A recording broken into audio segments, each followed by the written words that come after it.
possible future tamper issues by any actor.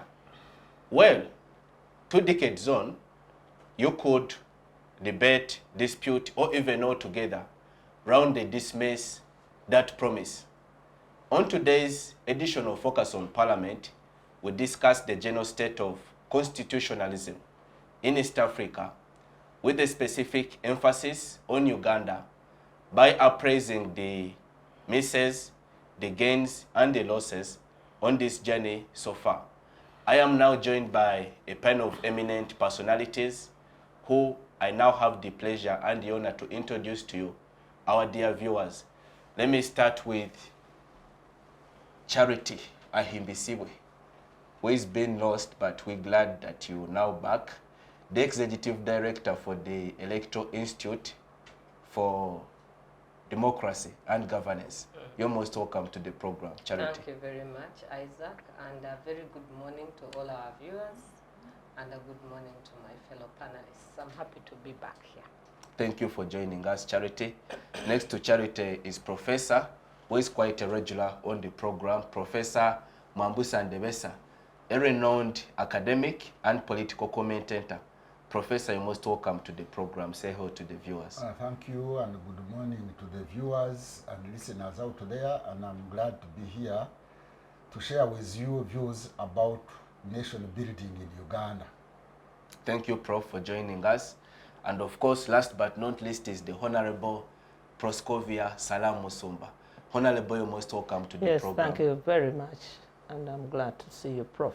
Thank you. Long time. Long time. Let's share your wealth of knowledge and experience. And I'm glad to be back to talk about governance, constitutional rule, and whatever else is on the table. Thank you for watching us. It's a pleasure to have you, Honorable. Prof, get us started. The subject of constitutionalism and its practice in East Africa, but let us first focus on our country, Uganda. For the benefit of the viewer, could you please give us a historical context on how we arrived at the 1995 Constitution?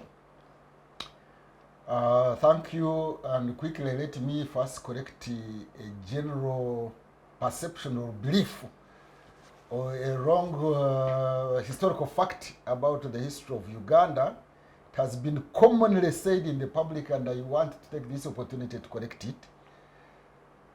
First of all, Uganda has had 4 constitutions since independence: 62, 66, 67, and then 1995. Now, there has been a common mistake that the 1967 constitution was a pigeonhole constitution. No. The pigeonhole constitution was the 1966 constitution, because that is the draft constitution that was put in the pigeonholes of members of parliament. Then they got it, and within a few hours it was passed, and it was characterized as pigeonhole because it was not discussed. But the one of 67, the Republican Constitution, was promulgated after it was discussed by Parliament that constituted itself into a constituent assembly.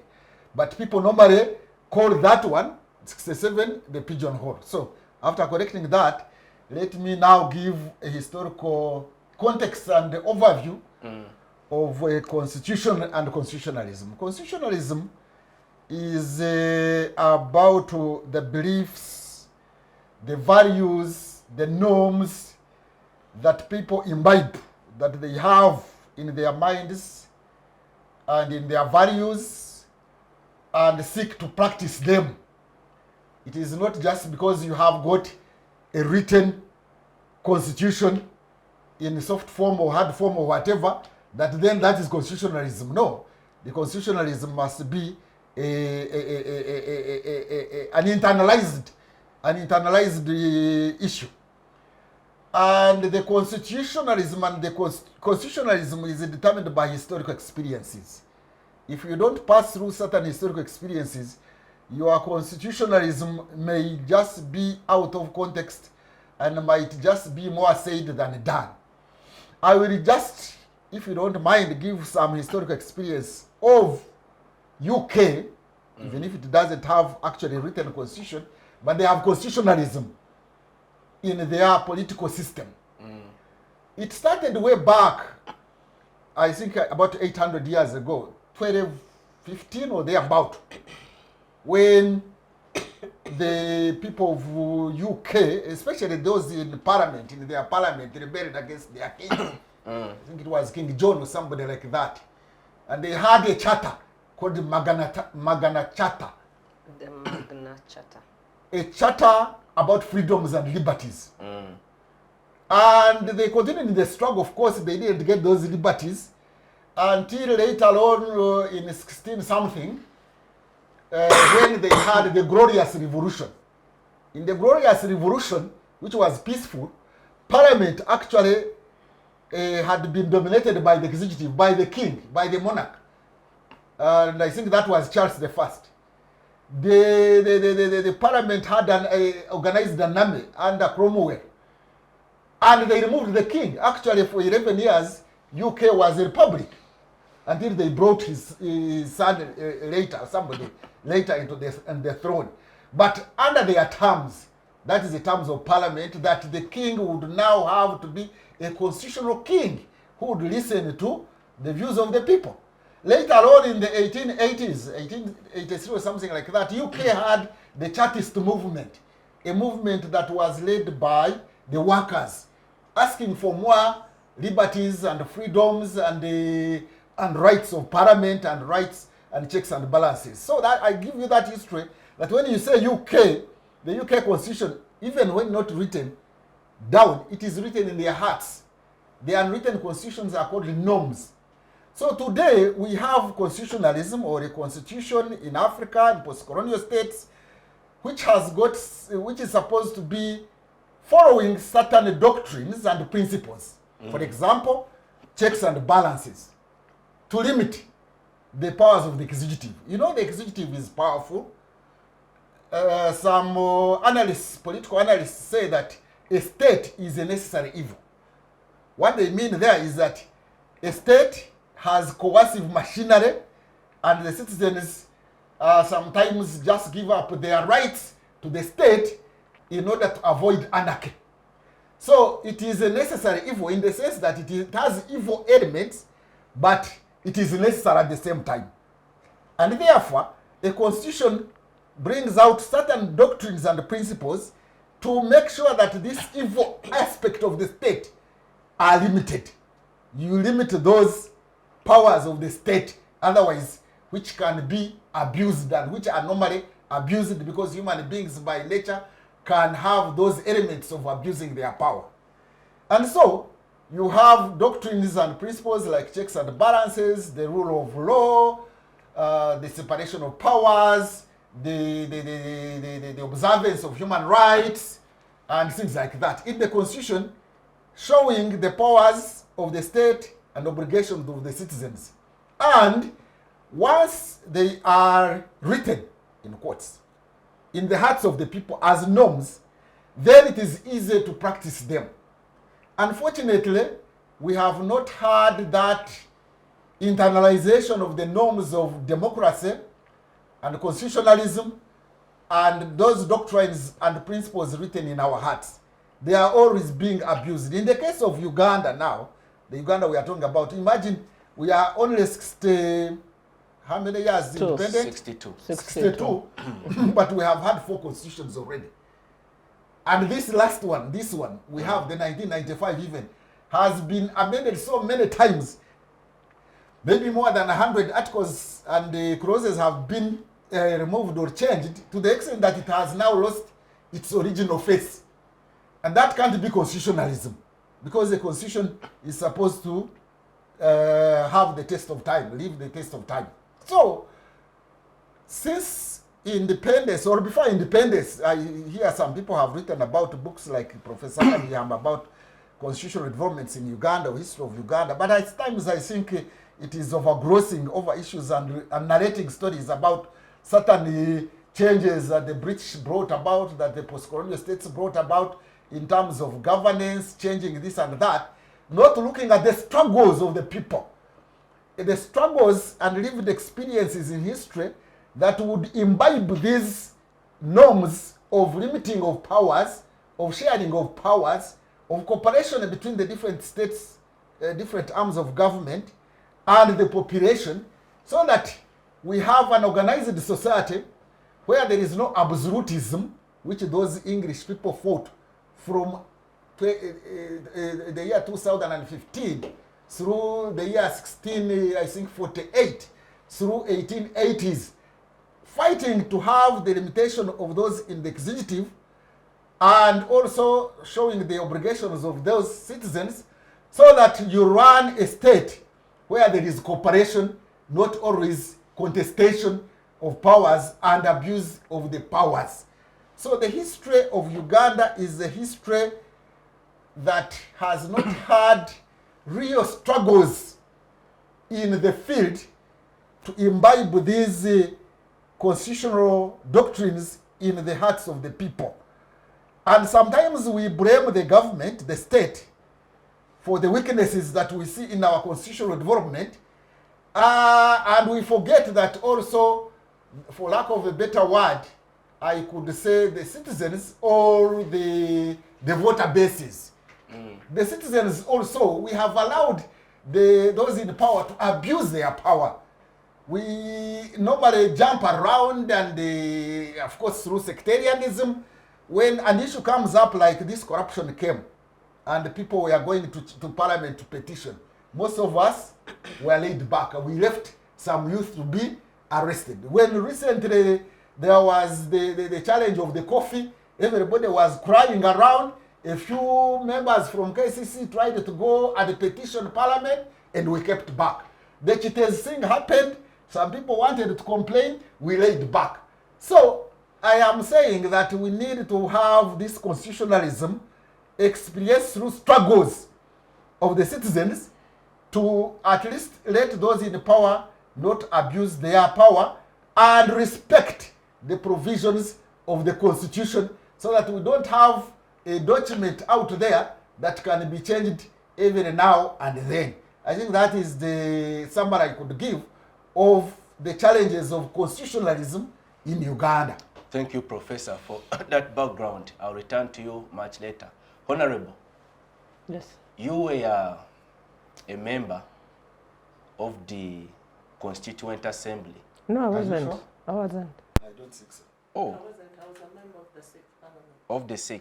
Yeah, That was the first parliament to that implemented the new constitution. Yes. Oh, yes. Actually, I was a member of CA, not as a delegate, but as a researcher. So I have got that at least advantage of remembering what took place in the middle of the 1995 constitution. So the constitution, which you had the privilege as a member of parliament, the first parliament, to implement it, Yes. is going to commemorate 20 years. Because I think it was officially approved in 1994, then promulgated in 95. Yes, 8 So October. that marked its first date of commencement Yes. as a legal instrument. Yes. What has been your assessment of its practice and implementation thus far?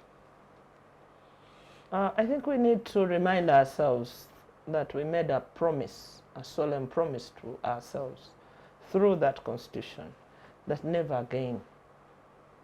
again would this country see unchecked power, unchecked use of force, that we would never again disempower ourselves constitutionally.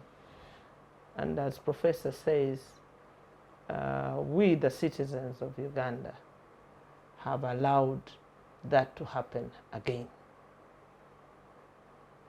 And the people that who made that solemn declaration to us in the form of President Museveni, who promulgated that constitution, is equally guilty of not keeping that promise, that never again. And so we find ourselves in a state of dysfunctionality, largely because all the parties have not met their promise.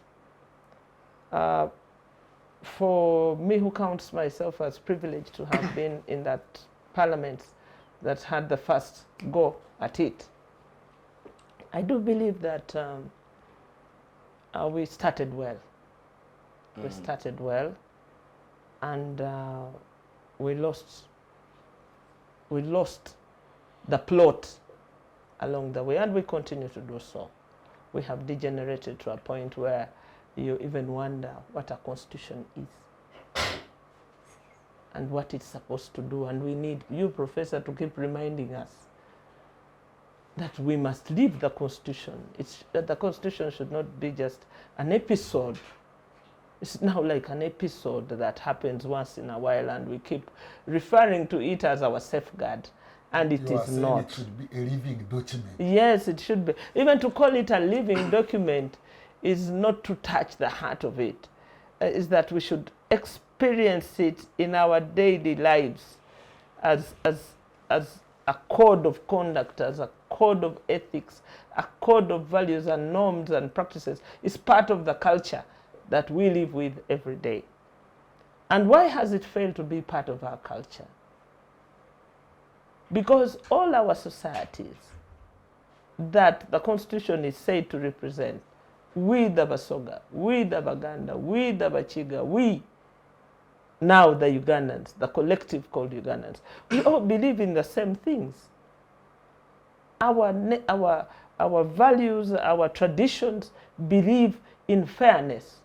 That's why conflict resolution is at home. It is in the clan. It is in the community. But it is not, when now it is in the courts, it is not there. So what reset do we need to help us live with this English word called constitution?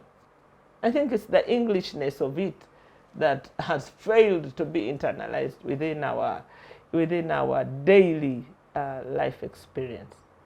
So yes, to ask me what has gone wrong, what hasn't gone right, it's because we haven't internalized the values for which the Constitution stands. We have a written Constitution, but we practice different things. And so the Constitution is always thrown at us in our faces as a weapon or as a tool to defend what is happening. Actually now, it's not rule of law. It is rule by law. They create a law. We are more like in the apartheid system. What motivates the predisposition of our ruling elite, the political class of our country, successively to fail to implement the dictates of the Constitution, even when originally they assert that they are for it, but consistently through their actions, then they take an about turn altogether. You see, we are ruled by poor, miserable people, peasants, poor, miserable people. It's a mindset. Now or before? Now, today, they are poor, miserable people. Poor in money? Poor in attitude? In attitude. Maybe Poor in self-worth. Poor in dignity. Poverty of ideology. Poor, those are big words, but poor in dignity. Poor in identity. That's why you always find them saying, who am I? You know, people are given positions, and the first thing is to cry and say, who am I? That is poverty. In poverty, they are poor in self-actualization, in self-worth. And so poor people of that poor mindset remain poor. That's why you see, when you look at, for instance, Uhuru, he wasn't made of poverty, a poverty mind. He was a free man, he was confident, he was at peace with leadership. Now you give these goat rearers and these monkey watchers and all of us from our villages power. The first thing, the first temptation, which is a subconscious thing, is to throw it back at society and say, have you seen me, Mondabi? Do you know who I am now? Do you know who I am? So until that class of us is eradicated and we are comfortable with living with power and money, the Bagandans call it abakopi, not abakopi in a class system, but in self. It is a software matter of who you are. And so the trappings of power, the trappings of money, of authority, really dismantle the whole mechanism of governance, because people are first feathering themselves. Have you ever seen a poor person buy a first suit? Their first suit. They will even leave the label on. You know, they walk with labels on just to prove to themselves and to society that they've arrived. It's a big shortcoming of governance, that people do not have the comfort it takes to be a leader and to be calm. And so they draw on to power, they draw on constitutional quotations to exercise that and punch it all over the population. And so it's nothing technical, it's nothing. Even people who have gone to school remain peasants in their brain. And they load it on society. And take a look. That's why there's always need for a background check. Who is this? A background check will tell you that that character is not yet ready for leadership. You're contending that was a missed opportunity in the run-up to the 1995 discussion of the Constitution. We didn't do proper No, we did. investigations. I'll tell you, the failure wasn't at constitutional making point. The failure was at execution. How do you implement? You know, you go into a big market of ideas and you pick the lousiest of ideas to run with. And so you bring down society by the choices you make. And the choices that have been made since the 1995 Constitution is to beat down knowledge, merit, and promote mediocrity. And mediocrity comes with mediocre interpretation. Professor Latigo always says that in the insect kingdom, the swarm moves at the speed of the slowest insect. And so we have chosen the slowest amongst us to lead us. So we must contend with their speed and with their interpretation of how governance is practiced in this country. And so we are all losers. Thank you, Honorable. I'll return to you. Charity, from a citizen standpoint, are you satisfied with the 20-year performance of our Constitution? Are you convinced that it still serves your basic interests and rights as a citizen? So, thank you, Isaac. What are the rights of a Ugandan citizen? Because if you want me to state whether it serves the basic rights of a citizen, what are they? Article 1 is that power belongs to the people. And that article, in its extensiveness, is illustrated in 1-2. That power will be exercised on behalf of the people by the representatives that are elected by the people. So when Professor Ndebesa was talking about, so you're saying, has it satisfied our rights as citizens? The Bill of Rights, which is the whole Chapter 4 of our 1995 Constitution, does outline most of our rights. The right to a clean and healthy environment, right to life, even if it has a limitation to it, a right which is non-derogable to slavery and servitude, non-derogable right to freedom from torture. So am I satisfied? I'm coming. Am I satisfied with how the Constitution has protected these rights, and if it actually espouses the need for me as a citizen to exercise my right. The right to vote in Article 59 and Article 60 then authorizes the Electoral Commission to conduct elections on behalf of the citizen. But the Electoral Commission completely forgets that they have to conduct elections on behalf of the citizen. The judiciary in Article 126 should dispense justice on behalf of the citizen. The land in Uganda in Article 237 should be handled by government and managed for us on behalf of the citizen. So everything that is done in that constitution, or is supposedly has to be done by the government and the systems of government, is supposed to be on behalf of the people.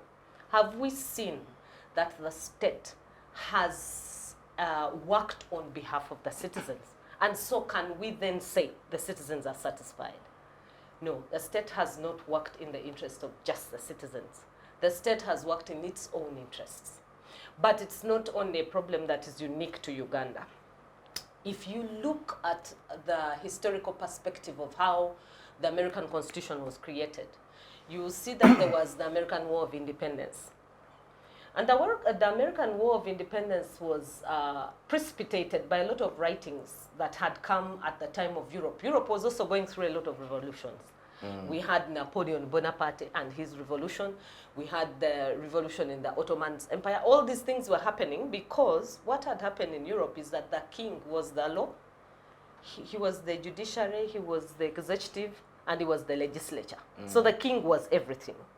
And so from the writings of people like Jean-Jacques Rousseau, and that is what I had expected Professor here now to bring us to speed with, they had said things like, if the government does not serve your interest, and if the constitution does not serve your interest, you do what? Rebel. Rebel. And so the people had. So the people knew they had a ground for which they intervene once the state becomes overbearing. But in our instance in Uganda, have we seen that the state becomes overbearing and the people are cowed? They can't rebel. They have nowhere to rebel from because there is authoritarianism. There is the military rule. There is the gun. The gun existed in the time of those of Napoleon, which I am talking about. Napoleon Bonaparte ruled by the gun. And all the kings of Europe, they would hang you. If you read Robert Bolt, it is a small little literature book. In that book, A Man for All Seasons, you see that that man who stayed the same through the seasons was hanged. But the man of all seasons, the one who changed with the seasons, he was called Sir Richard Rich. For him, when it happened, he permeated, he changed. He had different shades all the time. He survived through the system. So, and we still see these characters. They still exist. So, if to squarely look at the constitution of Uganda, where were we coming from and why was it important for the citizen of Uganda to have become central in the 1995 constitution, and why was President Museveni saying the things he was saying when he was promulgating the constitution? Ugandans had been through a tumultuous period, a period that was upheaval, up and down. They didn't know what was happening. Things were changing too fast for their pace. They had had 1962, they had had a government coming on from the British. And then they thought, oh, we now have independence, we are going to rule ourselves, things are beautiful, we have a prime minister, we have our kabaka, now we are going to decide on ourselves for what Busuru is, we have our cotton, we have our coffee. We are now settled people. Before we knew it, the kabaka and the prime minister were not agreeing. When they failed to agree, things started. So the kabaka's people were suspicious of the prime minister was suspicious of the kabaka. Comes the 1966 period when now Idi Amin, as the head of CDF, the CDF, marches into the Lubiri. And the kabaka is deported. And then we have turmoil happening all through this period. And now you're seeing we had the 1962 constitution. It has now changed into the 1966, which Professor has just told you. 1966 was just like an ambush. of a constitutional document. You see, why do we need a constitution? A constitution is a grand norm. It is a standard. It sets the pace for us. And you're going to see that our Article 3 of the Constitution reflects the time that I am talking about.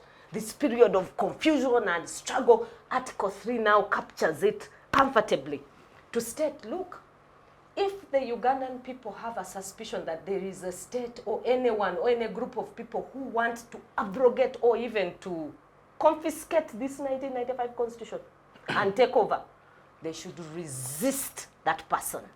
They should fight to defend their constitution. It is written in our constitution. It is Article 3, and Article 3 has clauses up to clause 6. Each of those clauses builds on what has been said in the previous clause. And I wanted to read it for you verbatim, but before I go into reading it verbatim, because it demonstrates what the citizens should be doing right now.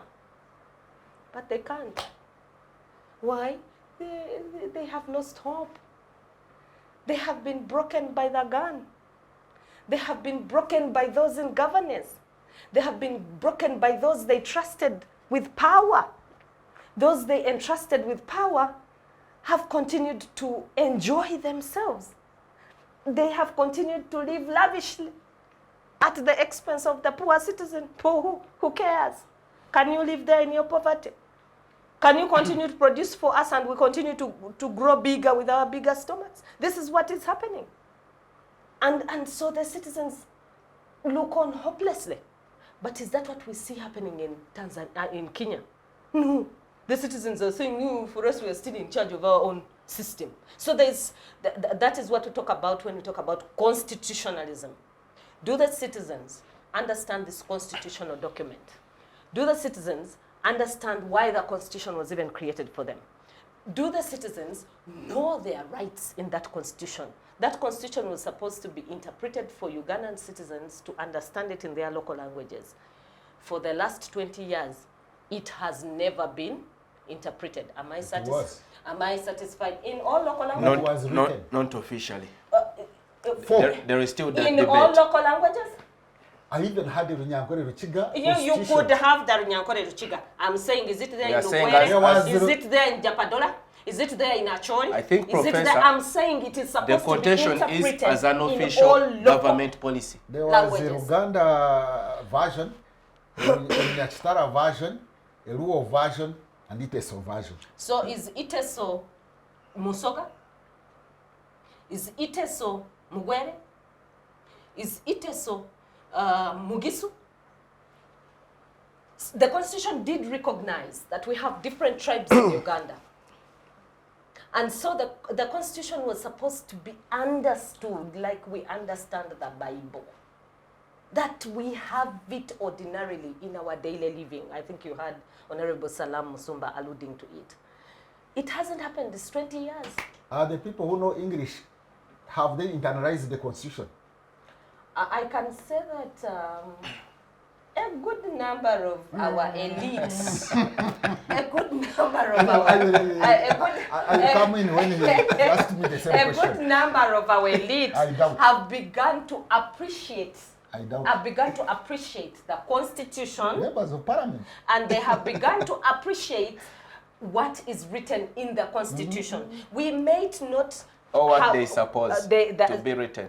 You see, ideally, interpreting of that document and internalizing it are two different. Is a very complicated process. That's why even courts of law up to now struggle with issues of interpreting this constitution. And remember, the constitution is read as a whole, not just in portion. So one thing is supposed to feed into the other. We have had shortfalls, but for me there is still hope that we have the Bill of Rights in that constitution. We are right now threatened by the Attorney General who wants to take away bits of that Bill of Rights. He is saying he's not happy with the law on torture. He wants to fight the Human Rights Enforcement Act. I feel cheated by a man who sat in law school and he knows the and Constitution. Studied the Constitution. So it's not his ignorance. To want to do such a thing. It is his normative. It is absurd. It is really absurd that he could do such a thing. He should be upholding the laws that we have right now, especially on the issue of torture, because he remembers the period of Matovu. Even his own family suffered at the hands of these instruments of the state. I would have expected that from a humane point of view, he would remember that it is internalized. Yeah, it is. That constitutionalism. He hasn't even lived. He understands the content. He has the cognitive abilities, but no normative abilities. That's education, philosophy, and psychology. I don't know. I will explain later. Yes, Charity, as you conclude. Professor. Too much English. I will bring it down. Do you see how we have pricked Professor? He's about to jump out of his chair. I'm happy that I've pricked the Professor. So broadly, we come from 1966 and we have that 1967 Constitution, which Professor Ndebesa was referring to. The 1967 Constitution actually mainly mapped out powers for Obote. President Obote wanted president. Yes, President Obote, it was him as a person, yes. And that's why we're saying that all the time we have seen constitutions change, it has been towards The person. the person. Preserving the person. Yes, and not necessarily the people of Uganda. So in 1967, it was about Obote. And of course, if my friend Othieno from UPC was here, he was going to be standing on his chair and saying, no, you cannot say that, you are not yet born in the time. Yes, I wasn't born. But every literature I have read is to the effect that the 1967 Constitution was just meant to map out the powers of the president. So now the president can do this, and the president has the powers for this, and the president, and the president, and the president. Raw power. Now, there, we had elections happening in between. You know, even in these periods, elections had to be happening. Because why? With these constitutions that came, we said that there are 4 things that constitutions always look out for, even when you go to look at United States of America, when you look at Europe and all the revolutions that happen in Europe. There are 4 key issues, according to Larry Diamond. For me, he's my best writer on democracy and the issues of democracy. Of course, everyone has a scholar that they are skewed towards, but I like Larry. The 4 things he talks about is the respect for human rights, the rule of law, which a professor alluded to, civic participation, that the citizens must be at the center of their governance. And for me, that makes a lot of sense. Is the Ugandan citizen at the center of his governance? Yes, in terms of the elections that they conduct. We conduct elections every after 5 years. So we are at the center of our governance because we are the ones who put those leaders there. That is the rationale. So you believe? That is the rationale. So we believe, yes, but we are given a chance to vote. The last one is elections. That the elections should be free, fair, and credible. Those are the 4 aspects that Larry Diamond says we test then whether a constitutional document is working well for the governance spectrum and it is promoting democracy. So in sum. So there are many aspects in which even us as citizens are to blame. We are the ones who elect these leaders. Are we going to deny we've not elected these leaders? Have you elected them? They've been Who announced. Who They've puts been those people in announced. parliament? We go to the ballot and we vote. No. They've been announced? That They've is been also announced. contentious. Do the elections... They've been announced. That is contentious. Why do people line up?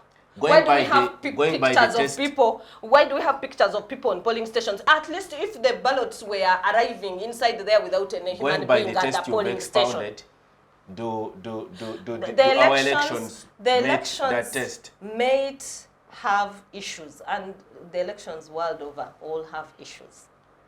They do.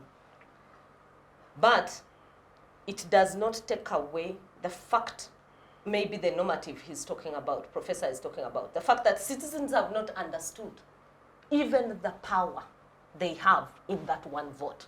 In Chisoro, people have been given salt in exchange for a vote. And they are going to vote for the person who gave them salt. Why? Because they don't understand. They don't know.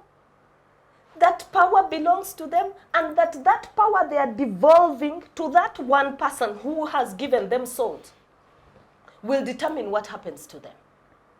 Until the day the citizens' consciousness is raised to the level of understanding what is a constitution, why were constitutions created, governments will continue to take advantage of citizens.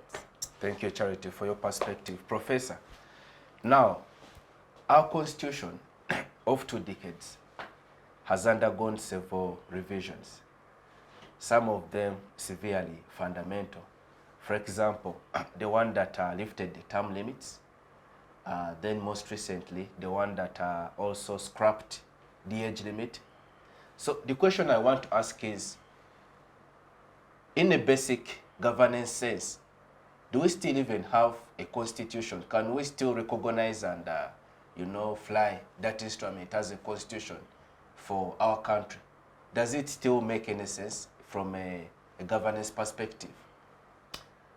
Thank you for that question, but I will first maybe respond to my colleague here about Please. the citizens and not exercising their rights and not having rights.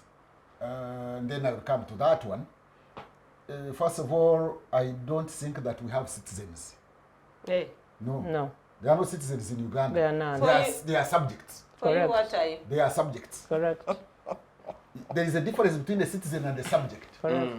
A citizen is somebody who is active in public affairs.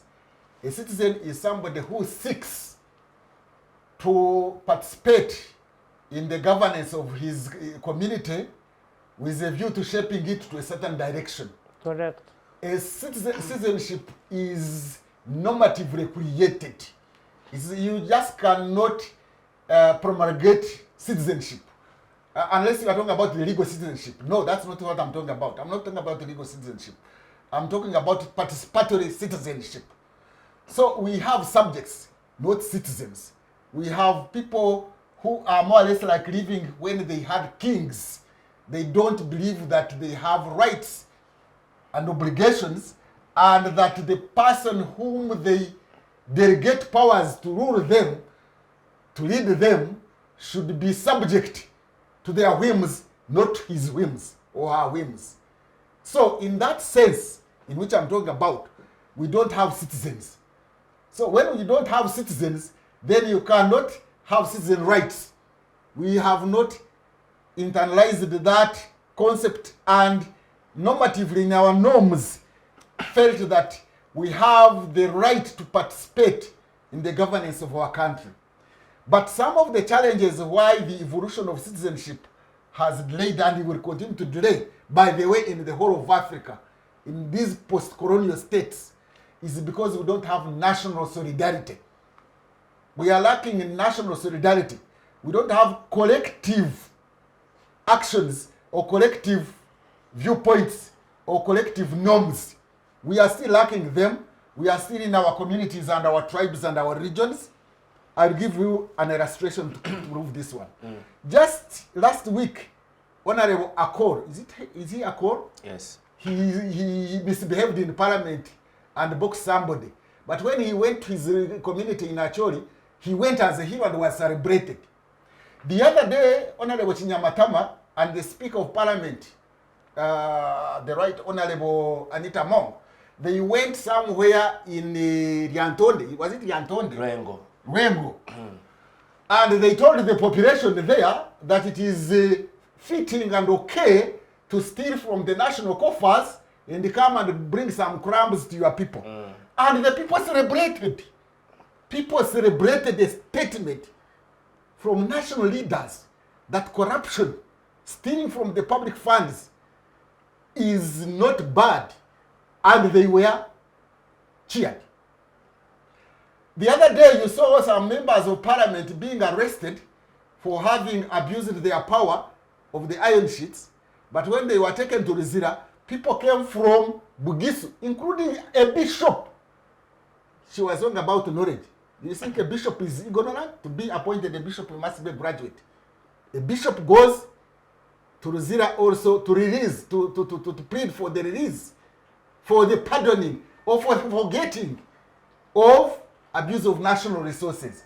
I could go on and on and on and give you examples of where we lack national consciousness, but also lacking national solidarity, but we're still lacking citizenship, and therefore we are groping in something that we do not hold as ours. So once we don't see Uganda as our project, and we are only seeing our communities as a project, then we don't have national citizens, and we don't have national solidarity, and we cannot have national collective actions to correct the wrongs. And then those who access power take that advantage of lack of citizenship to misbehave because they know they will not be held to account. So even leaders in those functioning democracies would want to misbehave, but there is a cost to political misbehavior. Here, there is no cost. Imagine a national leader saying you can abuse national resources and bring it to your tribe, and people cheer. Supposing there were people whose consciousness was raised and they were citizens, they would have got the grass and poured it in the face of those national leaders, but they didn't. Therefore, do we have a citizen? No. Citizen rights are written in the Constitution, but we have no citizens to enforce those rights. To imbibe. They are not imbibed.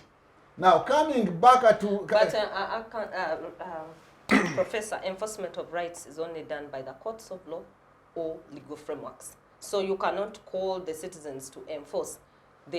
What would they do? I don't know. But enforcement is by the legal framework. The GNZ boys in Kenya enforce the law. They enforce the constitution, and I saw the president even dismantling his cabinet. Enforcement is not necessarily through those legal niceties. It is the citizens who must, through their efforts, as demand. As Franz Fanon said. Demand is correct. Enforcement is not. Okay, let's not go to the language now. Okay. Demand. Demand is correct. Enforcement is wrong. Hey, No, enforcement is if you assertion. go and petition Parliament and Demand it's is correct. okay. Demand is But you can make okay. the Demand then causes enforcement. You see, when we talk institutionalism, and when we talk democracy, and when we talk, it means let's work through the institutions and what the institutions are supposed to do. So and I am putting it to you that the glorious revolution that brought liberties in UK, yes, the and members Europe. of Parliament woke up under the command of Cromwell. They went to King Charles. He refused. They beheaded him. And from that time, Parliament got powers from the executive up to today. You can't joke with the Parliament, the Parliament in UK. In other words, parliamentary autonomy is equal to the history of the experience of that community. Otherwise, if, for example, in our case in Uganda, I remember President Museveni, when the members of Parliament, I don't know whether she was there, they were demanding to have offices in the, in parliamentary building here in Kampala, there is the office of the president. And the members of Parliament were demanding that that office be removed, and so that they can have space there instead of hiring somewhere. He reminded them, members of Parliament, are you aware we captured you? He did it. Are you aware that we captured you? He didn't succeed. Parliament still acquired the building. But he reminded them. He did. That are you aware we captured you here, and we were here when you were under captivity. Have they got out of that captivity? I doubt that.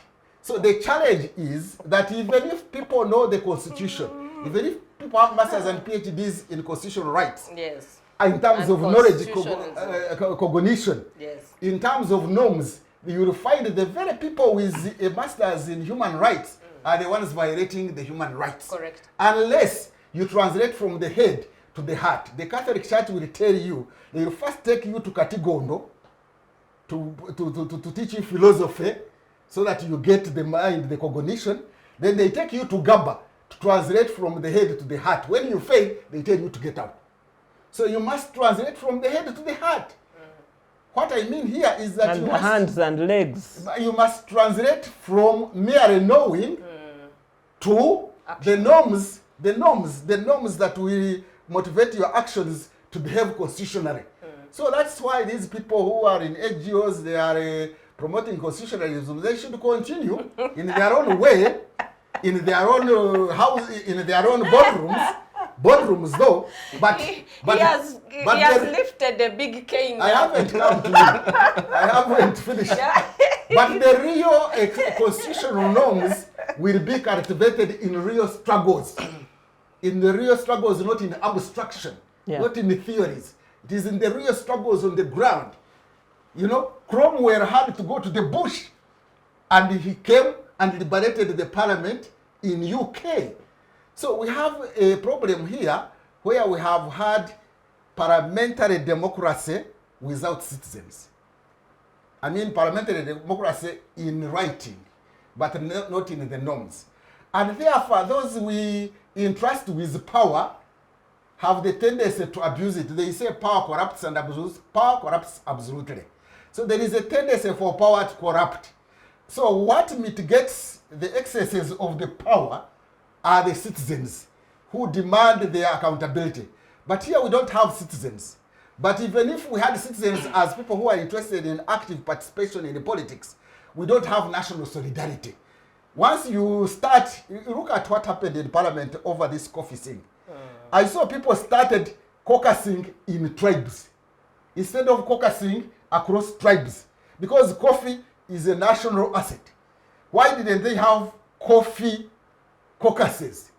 A coffee caucus or a processors caucus or exporters caucus, but they started having tribal caucuses. I saw the Baganda, I saw the Boistanas, I saw this and that. Now, unless we have across the board caucuses and concerns and national solidarity, the people with power will take advantage of that virtue and misbehave, and we shall not hold them accountable, because when you try to hold them accountable, they run to you their come villages. Out, they go to their villages and misinform those people, and they will look at it as a tribal question. It is our person that they are against, and they will be against you, even when you are seeking to liberate them. Finally, your Professor, question, before we go briefly, into a short commercial break, is our constitution still a living document? Do you still recognize it as a constitution?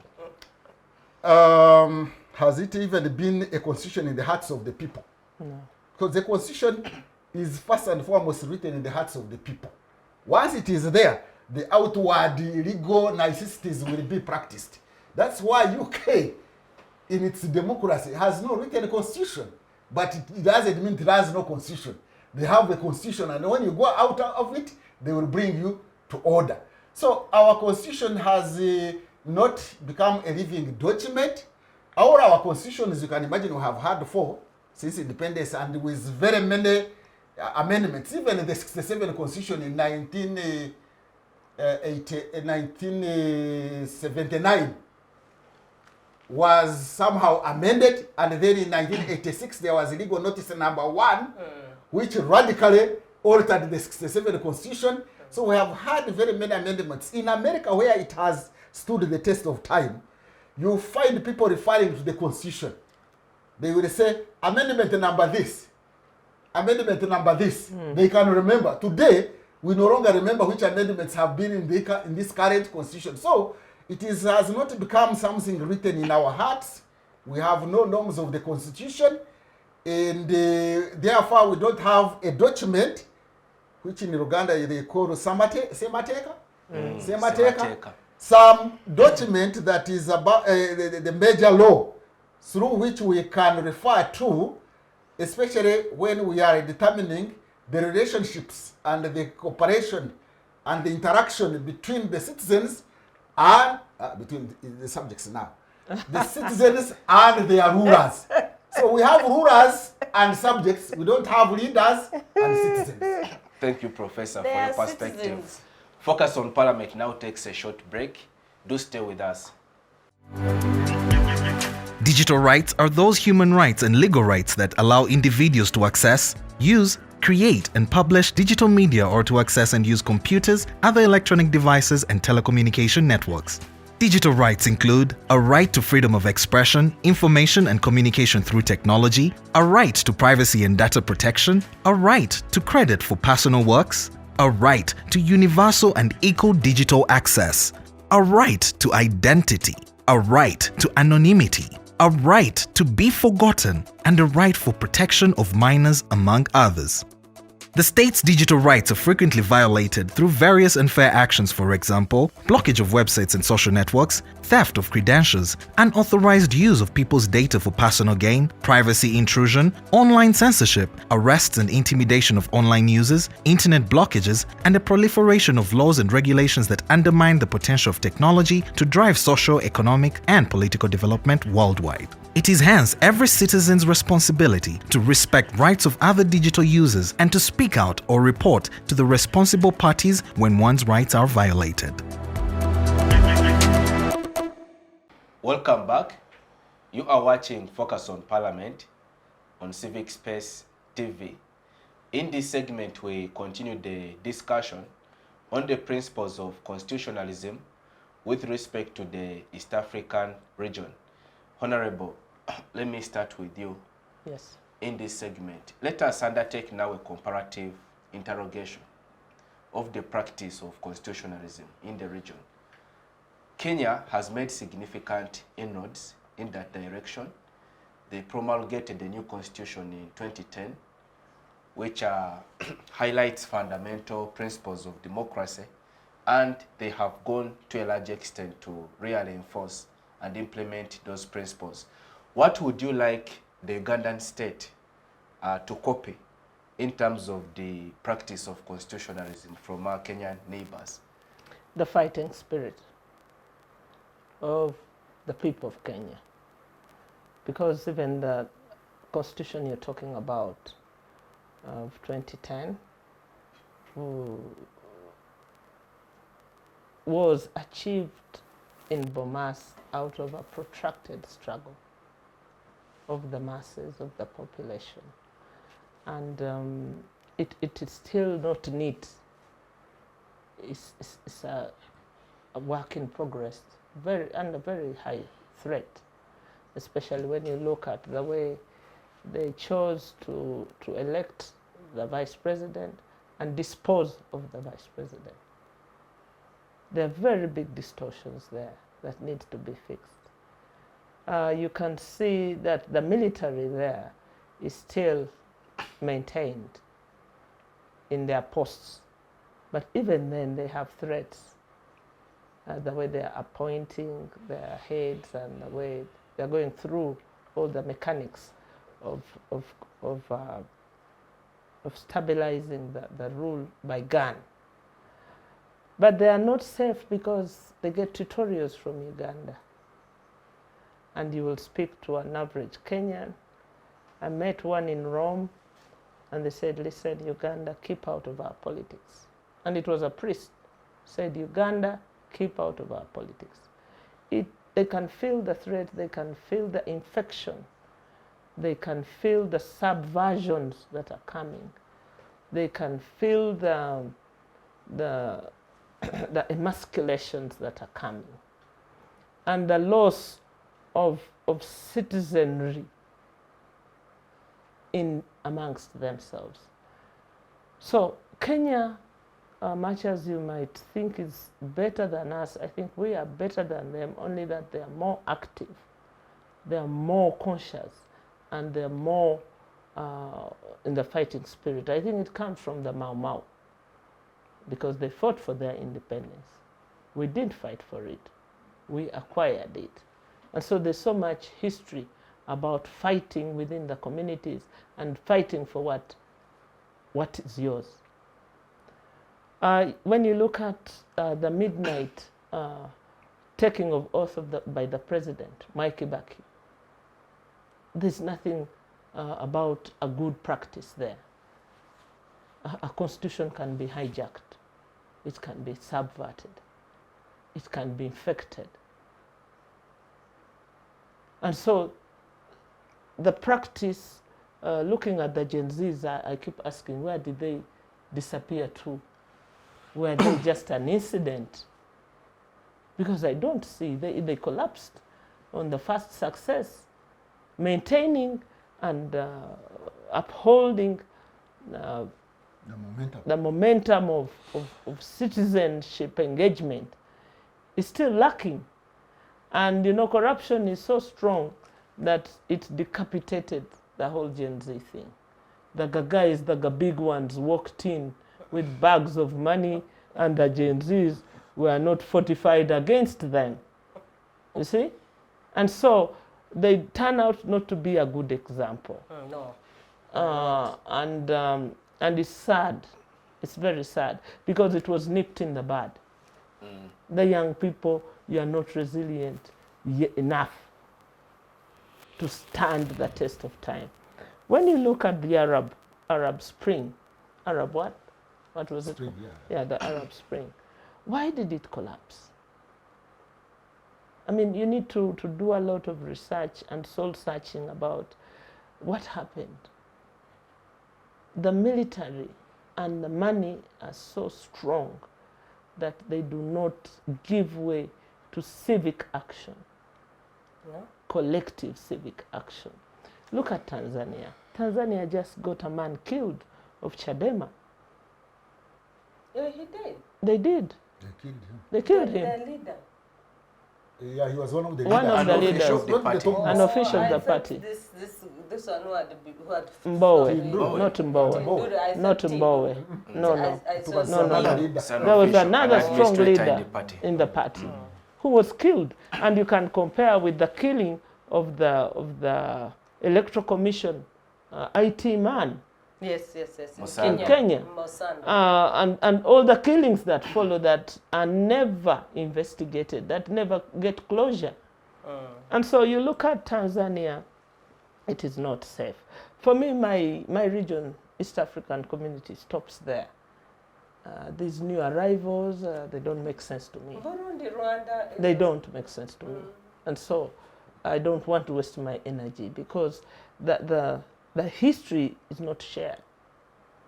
The political history is not shared. It is, and the mismatch from Francophone now to Commonwealth, for me it's such a thing that has not been worked out properly. And when you look at Southern Sudan, if I was to talk about a region, what can you talk about Southern Sudan? Southern Sudan was set up. It was not meant to succeed. Like we were also not meant to succeed the way we acquired our independence. It is the same that we bequeathed, we the people of Uganda who helped to set up South Sudan. We bequeathed trouble onto them. Because I had a colleague, Honorable Dan Ogalo, said, and he was part of it, and said, listen,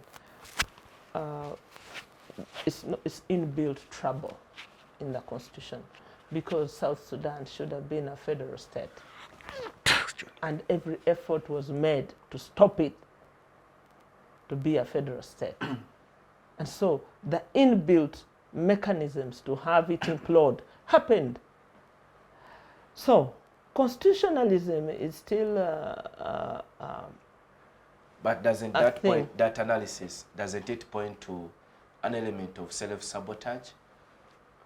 Yeah, from whatever it is. You see, the bigger powers, the bigger stakeholders did not want the stability of Southern Sudan.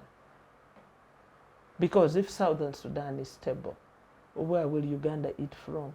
Where will Kenya eat from? Because you're the ones supposed to benefit from their independence, not themselves. So we became the new colonial power. Yes, let us also colonize. You hear you? Have you heard yourself? And so the lack of consistency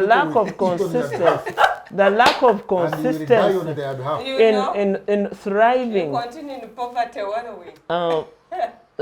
For a constitution and constitutionalism to be a tool of development and nation building, stability and peace, it hasn't.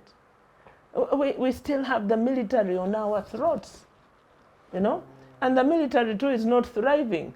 Look at the retired generals now. When you meet them in the villages, they are a pitiable sight. They're in shock. That is this the nation we were protecting? There's nothing, you know, and they've been plunged back into a society they spent so long at undermining, you know, traumatizing, working against, you know. It is laughable because you guys,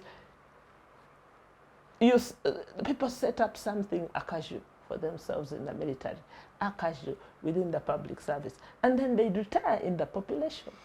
You see how absurd it is. And so, East Africa and constitutionalism, they are not seated comfortably. There's nothing about it. It is still the coercive arm. It is about land cruisers, isn't it? Mm-hmm. It is about big vehicles, big houses, nothing about the people. And living in comfort, in mutual comfort, among the leaders and the citizens. And so this is still work we have to do. I think professors, even professors, should be able to cut across because they're not tribal. When you hear PL or Lumumba talk about us. He's coming here tomorrow. Yeah, talk about us. You wonder where we missed the ship. And we should be having PLOs in every intellectual place. There is no intellectual citizenship. There is an intellectual citizenship, and this is what you should be building. So really, it is a farce. It is them who have shortchanged the intellectuals. It is a farce about this animal called constitution. It sounds so big and so, what is the English word? So, I mean, it's so glorious and yet so empty, you know, that it is a walking stick with which people who occupy offices are using for their own self, not for the people. Charity, you are the democratic governance expert. I want to ask the question, looking at the region. We hope both expert in terms of cognitive abilities and norms. She is. He's cutting big canes for me today. She's pricking you. He's pricking you. I have no problem. Professor, it's okay. He's cutting big canes, but I'm also cutting them for him. But Charity, it's a self-stated goal of the East African community for democracy to be a collective aspiration of the region. But looking at the practical reality, democratic experience of the region, it is so disillusioning. Let's start with our country, Uganda. You need not say much. Cross over to the two sister nations of Burundi, Rwanda. No, you can cross over. Why not? Then we have now a new entrant in if it makes sense for you. A new entrant in South Sudan. For the listeners there. Somalia has also, I think, recently joined. We have a hopeless situation, almost permanent in the DRC. Tanzania, not so much really to also write home about. How do we get ourselves out of this mire? You know, when you talk democracy, it's a very interesting aspect. And I know Professor is going to cane me for the normative, but it's okay. I am ready for the canes. The thing is, we're in a running process. Me and you. I also have a feeling that the economy, and if you look at the writings of Karl Marx now, I've left Jean-Jacques Rousseau and I'm now at Karl Marx. Karl Marx has a theory of where he says the economy will determine the politics of the day. And if you see the coming in of Somalia, has it increased the volume of trade in Uganda, especially in terms of smartphones and those things like these earbuds? So you see many Ugandans are these days driving their cars with one car thing in the ear like this. AirPods. That one. And the one... It's fashionable. The ones of the laptop, which they call the Mac Air. MacBook. All these airs are all happening because it's coming in from And the youngsters are smiling. Across in Yemen and They're then Somalia. smiling because now that connects with them. Technology. All these AI things are all happening around us because of Somalia. The link that is coming from there, and we now have a boom in trade. And so the Ugandan government, as much as we have our internal problems, you know, sometimes when I go into the diplomatic call, I sit down and I say, okay, there are some things that have been done. Uganda has had the effect of stabilizing the region through this President Museveni. Superficially or No, really? Rio. Like in Congo and Somalia Through and this Sudan. President Museveni here, who you have, who you people sometimes say the things you say, there are people here in the region who worship him because of that. They are our weaknesses, and sometimes when it comes to the diplomatic call now, you have to bury them and forget them and first look and be patriotic. and look at the broader picture. Now, in terms of the broader picture, there's been a little bit of increase in trade. We have also seen many Ugandans going to South Sudan to find jobs, maybe not too lucrative, but some dollars have come from there into this economy here. And then, of course, the mother of all, we are in Congo. And we have a lot of things coming in from Congo and to us, but we have not taken advantage of that trade effectively. But if we had taken advantage of that trade in terms of international trade, we could be very far as Uganda. And that's why you see these days he's almost very passionate. The president is passionate about talk about things like, but why aren't Ugandans working for wealth? Why can't you see where the wealth is? The problem is that the way of organizing Ugandans to understand the dynamics and what was changing for them did not happen easily. There are few Ugandans who have information and who know where to tap to get the money. But there are many other Ugandans who are wallowing in poverty, and they do not even know how to help themselves first before they can help the next person. And until that transformation happens, and I think that probably the economic change might shift the political arm. If you look now at the theory of Karl Marx, eventually when people have economic power, then they probably have more say because they want to protect their wealth. You have your houses, you have your cows. That's why you see the winning of elections in Uganda happens the way it does. Because the bourgeoisie want status quo. They must have peace. They must have more investments coming in. They must continuity. So if you look at the whole of East Africa and you look at Article 6 of the East African Community, it has an interesting aspect of where they talk about democratization, constitutionalism, and promoting constitutionalism.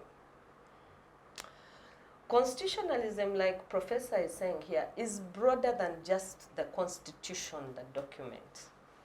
Although many times elitist people like myself get boxed into just thinking it is about the constitution alone. No, it is broader than that. That is why he brought in the aspects of nationalism. He brought in the aspects of a citizenry that can demand for accountability. And I think that we are not yet there, even as the East African people. And Honorable Salam Musumba couldn't have demonstrated it better for Kenya. You know, when Kenya conducted this election where Ruto came in, I remember myself, let me first criticize myself for the first time. I sat on NBS and I said, wow, what Kenya has done is impeccable. What a great election.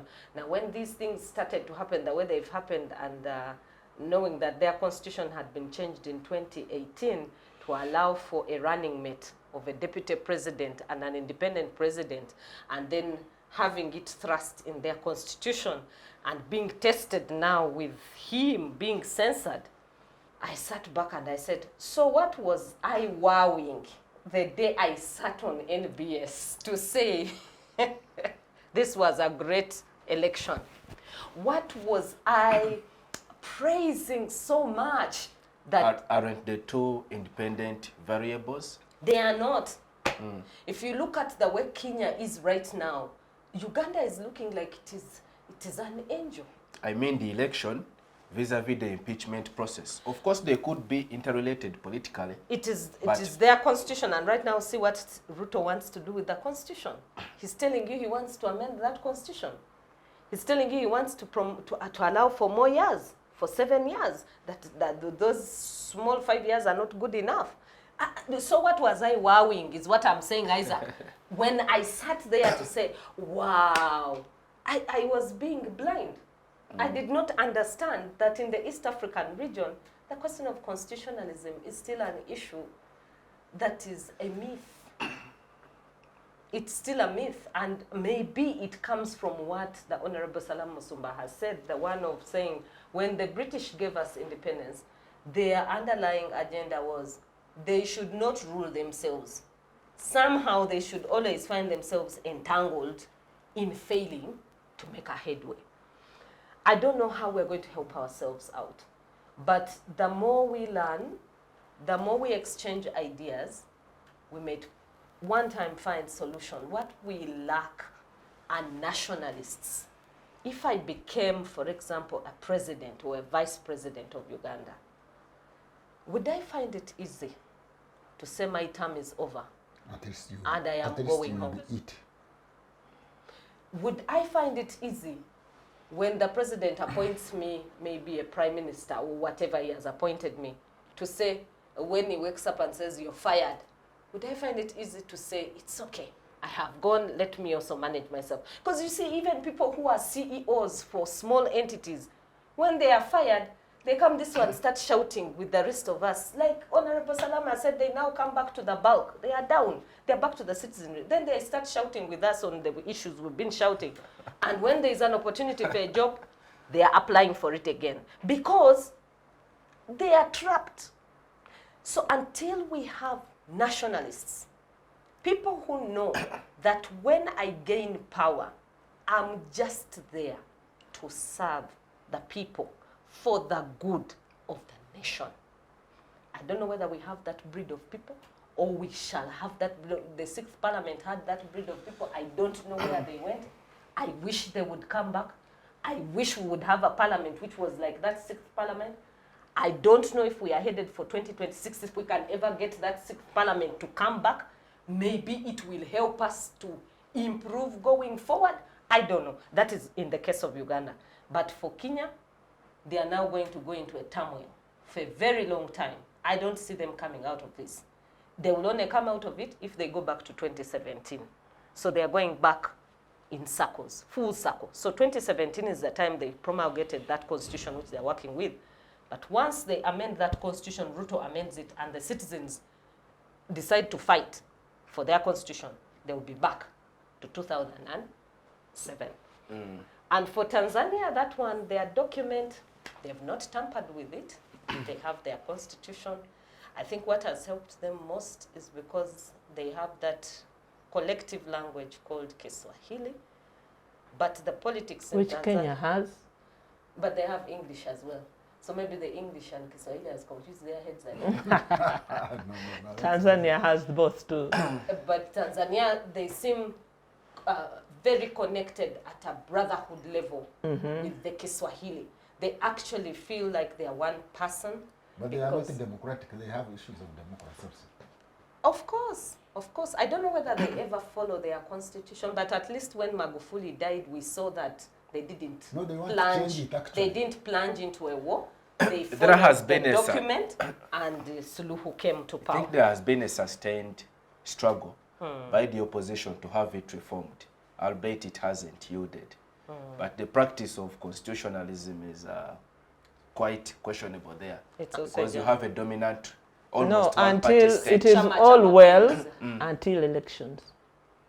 And if you trace back the journey of elections in Tanzania, they've been violent They are all all through. violent. All of them are very, Except very the one bad. of Chikwete wasn't too violent. With Tanganyika, with Zanzibar, No, with all it these wasn't too things. violent when he came on. It wasn't. But Okay, the not ones too that violent. followed, Not too violent. the ones that followed were all not good. Yes, Charity, as you sum up. So my summary of it is that the strength of the economy, therefore, may be the silver lining for constitutionalism in East Africa. That's an interesting perspective. Thanks. Professor, now let's come back to Uganda. There has been so much talk. I want to remain in East Africa. Okay. You must have a Help base. us. Professor has a vested interest. I have a vested interest. No, he's running away from, Uganda. Yeah. No, but he has said enough about Uganda. He will come back No, after but it's all. great. I think you will help us draw the comparisons. It's okay. Because there has been so much talk here of a comprehensive process to review our constitution. We've waited and waited. Then there is, I think, an argument by the government that they do not have sufficient funds to facilitate such a process. But what could we benchmark from the other countries on the East African level? Thank you for that question. The fundamental challenges of our governance and constitutionalism is not necessarily the texts of the constitution. It is a lack of the normative aspects embedded within the people, the values of the citizens and the rulers in order to actualize or practice or implement the constitutions. I'm saying fundamentally, primarily, that's not the problem, although the texts might be having some challenges. So that's my take. Two, if I go to the whole of East Africa, I think when we look at objective conditions within the whole of East Africa, there is a lot of similarity, and at the end of the day, we are likely to have similar governance systems or democratic systems or constitutional systems, because we are all post-colonial states. We are all ethnically conscious. The different communities are still sensitive to their ethnic bases and communities.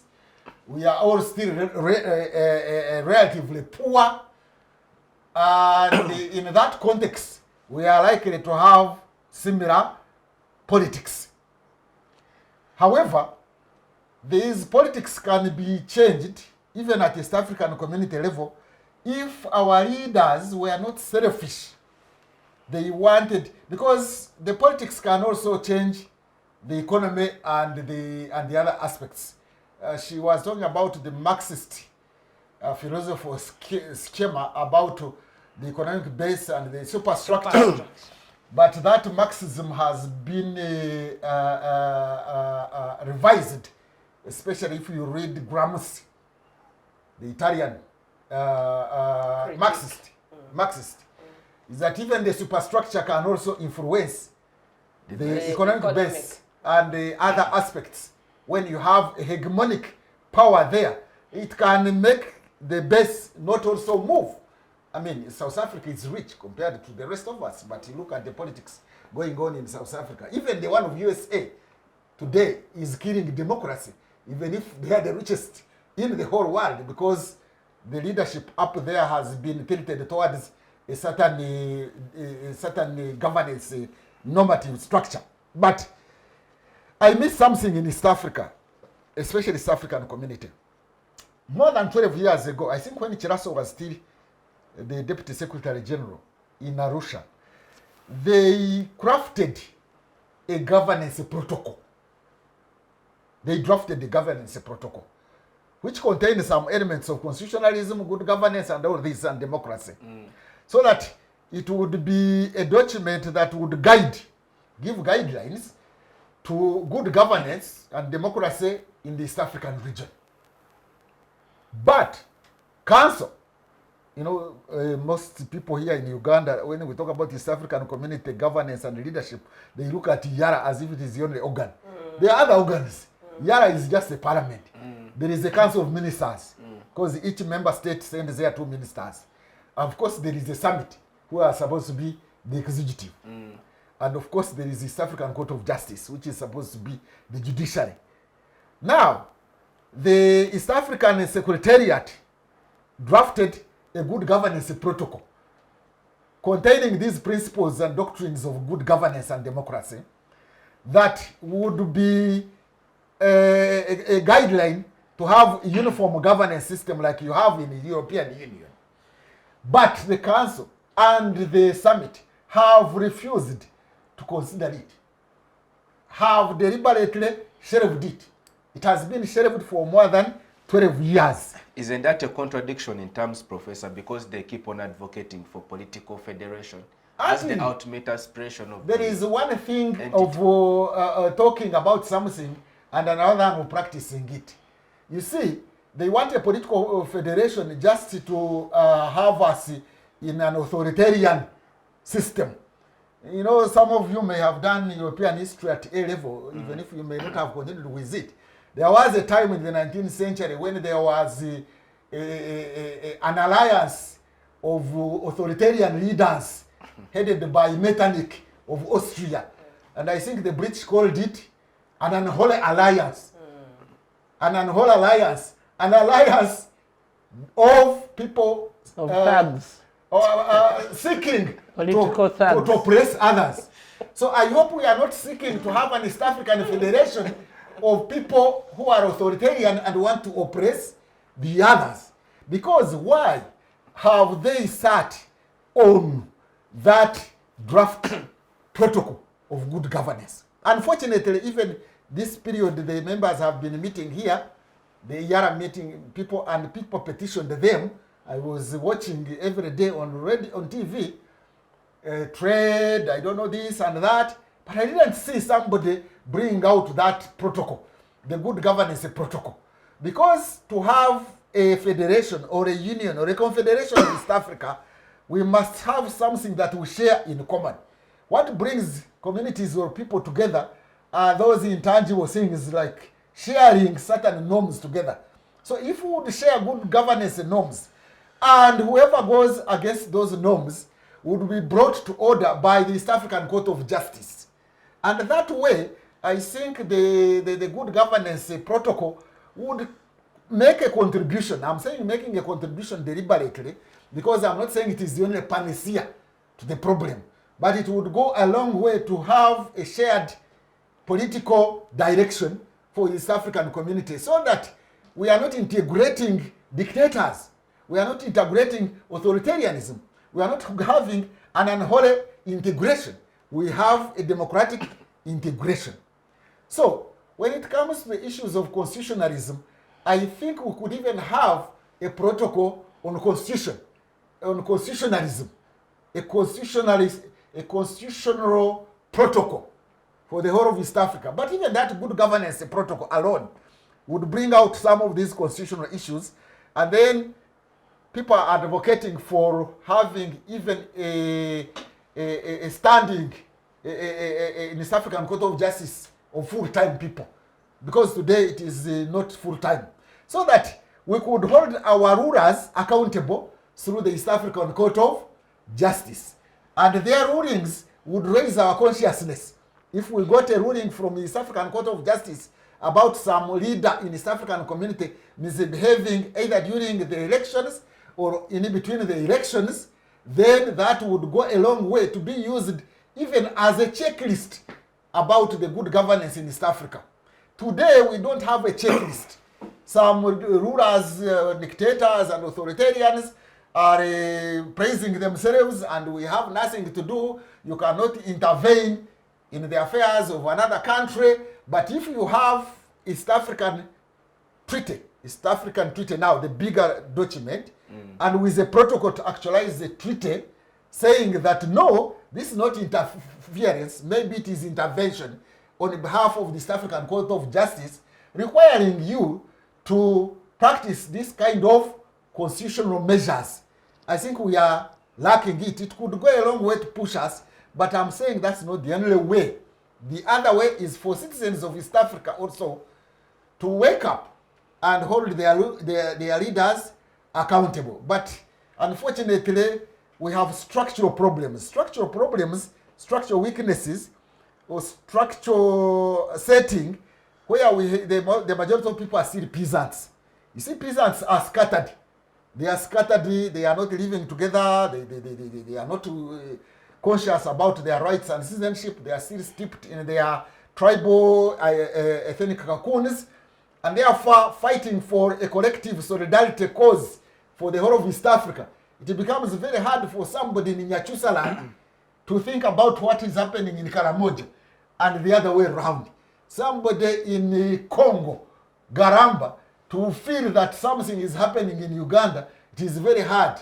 But with time, I think with technology now, with these internet interconnections, maybe something good can come out of this region in respect of constitutionalism, which is to say having governance which is limited by a document which is believed in by the rulers and the ruled, so that we stabilize our political and governance systems that will enable us now work on the economy to transform our society.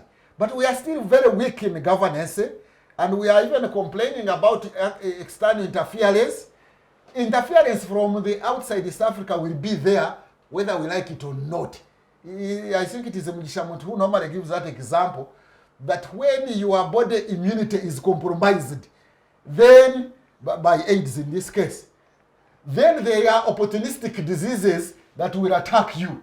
So we have got opportunistic people from Russia now, from China, from USA, from Europe, from the Arab world, from wherever. They will come and destabilize us here and exploit our resources unless we put our houses in order by having governance systems that believe in constitutional governance, where we have a rule of law, we have checks and balances, we observe human rights, and we strengthen our institutions, we strengthen our governance.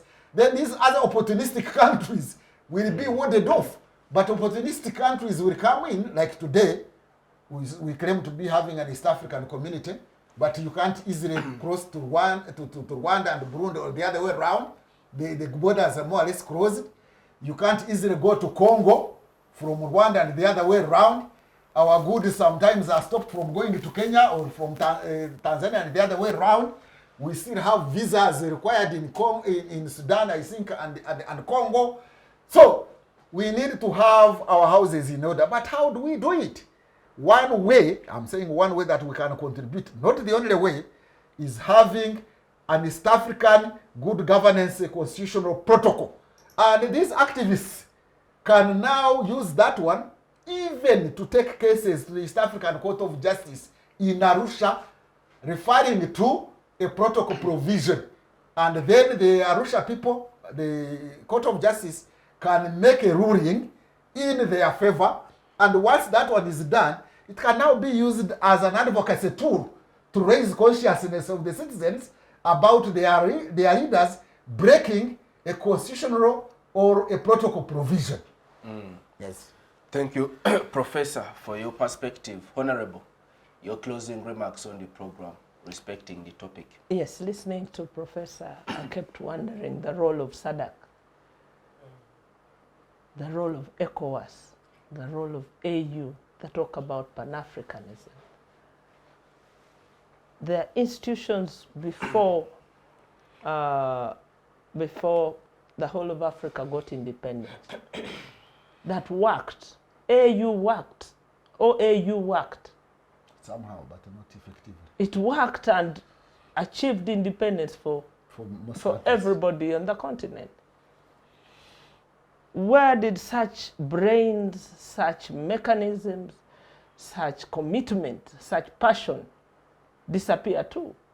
Because when you see people talk about Pan-Africanism, it's about exploitation as a tool, as a vehicle of exploitation, as a tool that leads you to invade another country and steal its resources.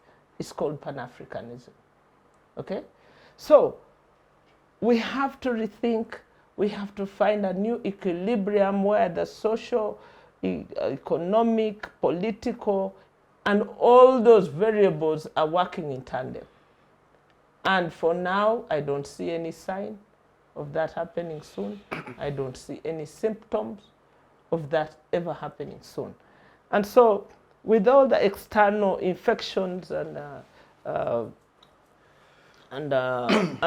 advantage seeking hitmen. They will extinct us. We will be extinct very soon. We will not be in charge of our economies, of our laws, and even of our territories very soon. Because the way I see, the way the agreements are being done, trade agreements are being done, is to sell us. Finally, we will be sold. I don't know if you ever read a book called The Mayor of Casterbridge, where a man sold his mother in a drunken stupor. This is what is going to befall us. It was his wife.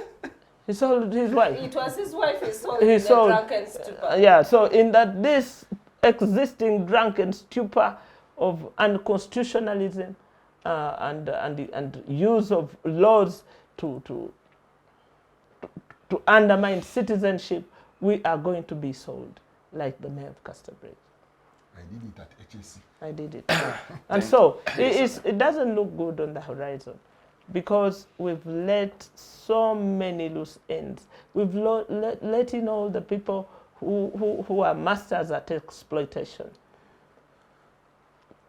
learn what we are doing. Without an East African-wide protocol, governance, a constitutional protocol, to hold our rulers collectively accountable. Even if we held them accountable at national level, it is good enough. Then we could collectively merge strong people. When strong people merge, they get a strong product. But if you're getting weaklings even to merge, you're wasting time. You will merge dictatorship. So these emerging dictatorships, in fact, when I see that there's been a summit of heads of state, I see them taking notes from each other. How have you successfully stolen votes? Who did it for you? How did you strike this deal with China? Who did you work with? This is what now dominates their speech. It's not about us anymore. It's not about us. And so when you see SADC, East African Community meeting, just watch that these are deal makers, striking deals. They're building hotels in Djibouti. I got somebody told me that a president of Tanzania would come to inspect their properties in the night, you know? So they're helping each other to hide their stolen wealth in our name, in summits. So it's not good at all. We have lost the plot, and it is not even in the interest of the dictators. It's not in their interest. Have you ever seen an old, tired leader, rich leader on this continent, what they look like? They should come and feed back to us and tell us, look, it's not worth stealing and stashing all that money in your house and disadvantaging the population. So the whole thing about governance, constitutionalism and all that, is about the person in leadership, the team in leadership, and how they are held accountable. By the citizens. By the citizens. But we have subjects. Strong food for thought, I should Create say. a citizenship. Thank you, Honorable, for Yeah. your Right. Not the expiring paper one. No, the real citizen. We are trying. Even Thank now, that's what we are doing. But it's Yes, better Professor, to do you have wish to- paper tigers. Do you wish to register any comments in conclusion? Oh, in conclusion, is that constitutionalism or constitution is not merely a paper that you have, it must also be practiced. So we need to create a critical mass, I don't know how, of citizens with a normative framework that can hold our leaders accountable in respect of observing constitutional provisions. Otherwise, the current constitution we have, there is nothing fundamentally missing in the current constitution of Uganda, Kenya, Tanzania, or whatever. What is missing, the missing link, is the normative framework of the citizens and their rulers. How to achieve it, you and me can join hands to promote that one. Thank you, Professor, for sharing your perspective with us. Yes, the expert So on both the normative and the And legal. and the legal framework. Yes, Charity. So my concluding remarks are, at least we have a standard. So we have constitutions across East Africa. In Uganda, what is key is we need the safety nets back. We don't have any safety net in that constitution right now. And yet, Article 3 tells us we should never overthrow this constitution that is currently there. In other words, we should not have an abrogation of this constitution. Oh, yes. But as to whether that will happen when you become president, Isaac, is another wish. Any president who comes can so easily change the constitution. Who would resist But him? it has been, you say abrogation, what is that? Abrogated. Abrogated in piecemeal. So, Mutilated. So what we need to do going forward is we need the safety nets back into our constitution. Secondly, we need our institutions defending our constitutions in Kenya, in Tanzania, in Uganda, and then we need to help the other new East African entrants to build constitutional and institutional systems. So South Sudan, for example, has been postponing elections every other time. Until recently, Uganda even wrote an article where the president even told Salva Kiir, it's better to just hold any type of election. And Charles Onyangobo, whom I quite respect in his views, came out and said it's better to have a terrible election than not to have one altogether in terms of growth of a democracy. So when Obo wrote that piece, I thought to myself, so he agrees with the kinds of elections we are having in Uganda. Anything goes? That is what he seemed to say in that article. I will share with you the article shortly. Not the good so English you here, read we for call it yourself. acquiescing, So- not accepting. So Accepting reluctantly. you can see that Professor likes my views. They are very do. So it is not that people like that poor election, but you acquiesce because you have no alternative. With proper It is qualification. surrender. It's surrender. You see, surrender is not worth talking about. It's not worth the English we speak. But Because if why do we occupy places we do if we can't impact the political space in which we are? So really it is a vote of no confidence in ourselves to even debate or discuss such a fatal thing. If you don't have time for elections, then negotiate. Dialogue. Agree. But the Constitution provides for us to hold the election. Yeah, So you can still vary. Should we change that constitutional clause? And No, say you we don't have shouldn't to. it You don't every have 5 to. years, You don't and have we to. include But an election dialoguing? could cause you more problems than you're fixing. Remember 1980. It was alleged that it was the election. Actually, there is somebody who has written a book called Democracy Kills. And it does. And to some extent, you should Wow, what agree a with title. some of those views. So ultimately, in terms of constitutionalism, for me, I will still stick with our 1995 constitution. It's not totally wasted. We still have that Bill of Rights. We need to hold on to what is there. Please let's not start to mutilate the laws that are there. We have a grand norm. It is the Constitution. What have do we do with the several- parts that have been mutilated the already? mutilated parts, we need to return them. The safety nets I'm talking about, we need to return them. And Parliament has arrived at a point where You say we, they- you and who? the Ugandans, me, Citizens and subjects. yes, Yeah, the whole mix.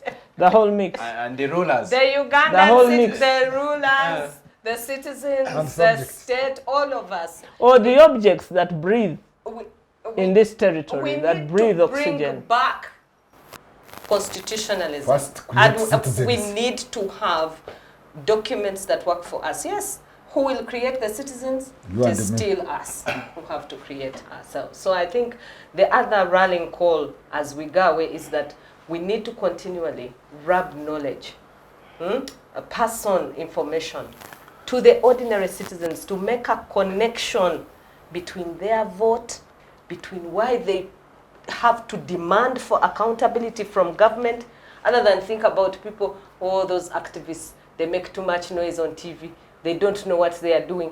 They should actually be sitting in the very spaces we sit and demand the way we demand. Thank you, Charity, for your observations on the program. Once again, let me appreciate you, Honorable Musumba, Professor Ndebesa, and Charity, the expert, for your able participation on today's program of Focus on Parliament.